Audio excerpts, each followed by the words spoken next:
स्वागत है आपका अंजलि एजुकेशन पॉइंट में। अन्याय से कमाया हुआ धन अधिक से अधिक 10 वर्ष तक किसी व्यक्ति के पास ठहरता है और 11वां वर्ष प्रारंभ होते ही ब्याज और मूल सहित नष्ट हो जाता है।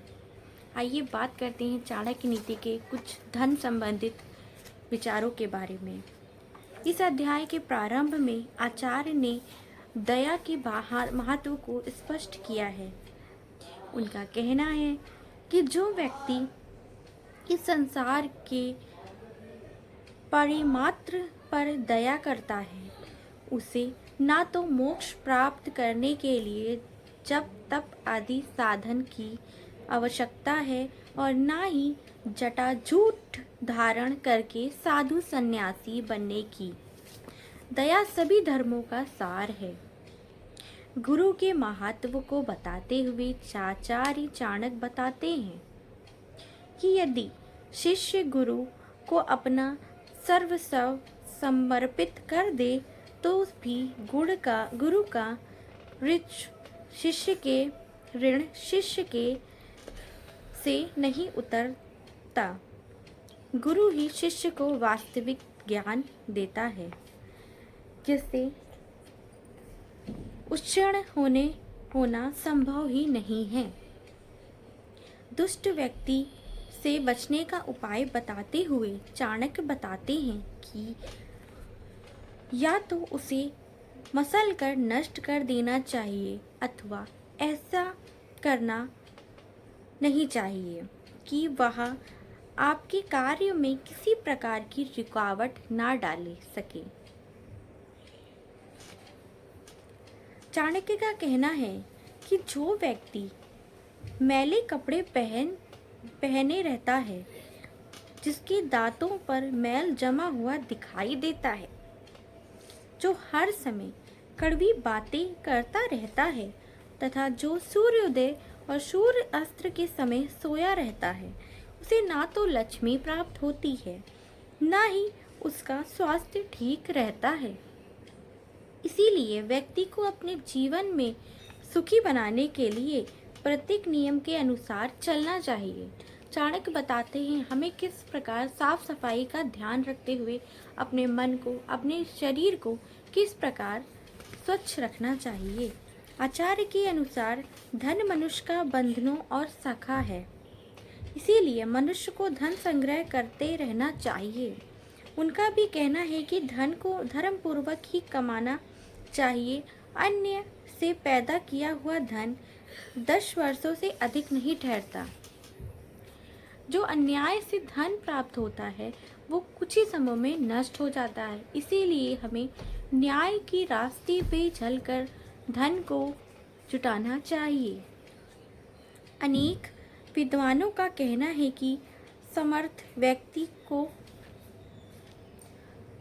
कुछ करता है उसे लोग उसके लिए उसे दोषी नहीं ठहराते। समर्थ को न ही दोष गुसाई, असमर्थ द्वारा किया गया अच्छा काम भी दोष युक्त माना जाता है। इसका कारण भय और स्वार्थ है, ना ही कि सत्य दृष्टि। आचार्य ने दान की महिमा को बखान किया है। वो कहते हैं कि ब्राह्मणों को भोजन करवाने के बाद ही गृहस्थ को भोजन करना चाहिए। उनके अनुसार प्रेम स्नेह उसे ही कहा जाता है जो दूसरों से किया जाए। अपने संबंधियों तथा मित्रों आदि से तो सभी प्रेम करते हैं। आचार्य ने बुद्धिमान उसे कहा है जो पाप कर्मों की ओर आकर्षित ना हो। चाणक्य इसमें बताते हैं कि हमें पहले ब्राह्मण को भोजन कराना चाहिए, उन्हें हम खिलाना चाहिए, उसके बाद खुद ग्रहण करना चाहिए। चाणक्य मनुष्य को बताना चाहते हैं कि ज्ञान का कोई अंत नहीं है, जबकि मनुष्य का जीवन बहुत छोटा है। उनका कहना है कि वेद आदि शास्त्रों से पढ़ने पर भी जिसे उनमें वर्णित आत्मा और परमात्मा का ज्ञान नहीं हुआ, उसका जीवन व्यर्थ है। उसका जीवन बिल्कुल उसी प्रकार है जैसे धातु की कलछी स्वादिष्ट भोजन पदार्थों में घूमते हुए भी उसका स्वाद नहीं ले पाती। चाणक्य ये भी कहते हैं कि व्यक्ति जब दूसरों के घर में जाता है अर्थात अपना घर छोड़ता है तो उसे छोटा माना जाता है। चंद्रमा को अमृत का भंडार कहा जाता है, परंतु जब वह सूर्य की सीध में आता है तो वह भी एक प्रकार का अस्तित्व समाप्त हो जाता है। उसके उस समय वह सूर्य ही से ही प्रकाश ग्रहण करता है। इसी को कहते हैं ग्रहण लगना। जब तीनों चंद्रमा सूर्य चंद्रमा एक ही दिशा में आ जाते हैं तो ग्रहण लगता है। चाणक्य ने यह बात स्पष्ट करने का प्रयत्न किया है कि ब्राह्मणों के पास धन क्यों नहीं होता। उनका कहना है कि वे सदैव सरस्वती की उपासना में लगे रहते हैं, इसीलिए धन इकट्ठा करने की उनकी प्रवृत्ति ही नहीं होती। इस संसार में प्रेम का बंधन ही सबसे दृढ़ होता है।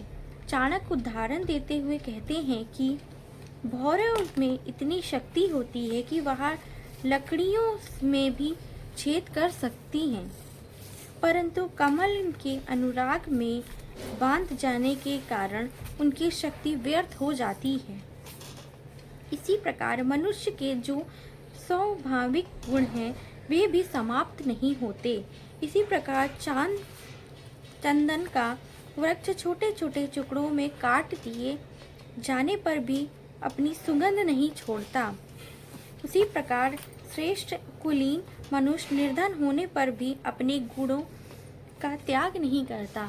चाणक्य इस सार में बताना चाहते हैं कि हमें किस प्रकार अपने आप को धनी बनाना चाहिए, हमें किस प्रकार अपने व्यक्तित्व को सुधारना चाहिए। हमारा व्यक्तित्व ही हमें आगे बढ़ा सकता है, हमें अच्छी राह दिखा सकता है। तो हमें जिस प्रकार चंदन का वृक्ष को छोटे छोटे टुकड़ों में काट दिया जाता है तब भी उसकी सुगंध, उसकी अमृतता कभी कम नहीं होती, उसी प्रकार हमें भी अपने जीवन को ऐसे भागों में, ऐसे व्यक्तित्व को, ऐसे विचारों में बांटना चाहिए कि उसकी सुगंध और उसकी शुद्धता कभी कम ना हो। तो ये थी चाणक्य की कुछ अनमोल वचन, आसान और सरल शब्दों में आपके समक्ष आपको समझ आई होगी, और इस वीडियो को उन तक ज़रूर पहुंचाएं जो चाणक्य की नीति के बारे में आसान विधि में समझना चाहते हैं। धन्यवाद।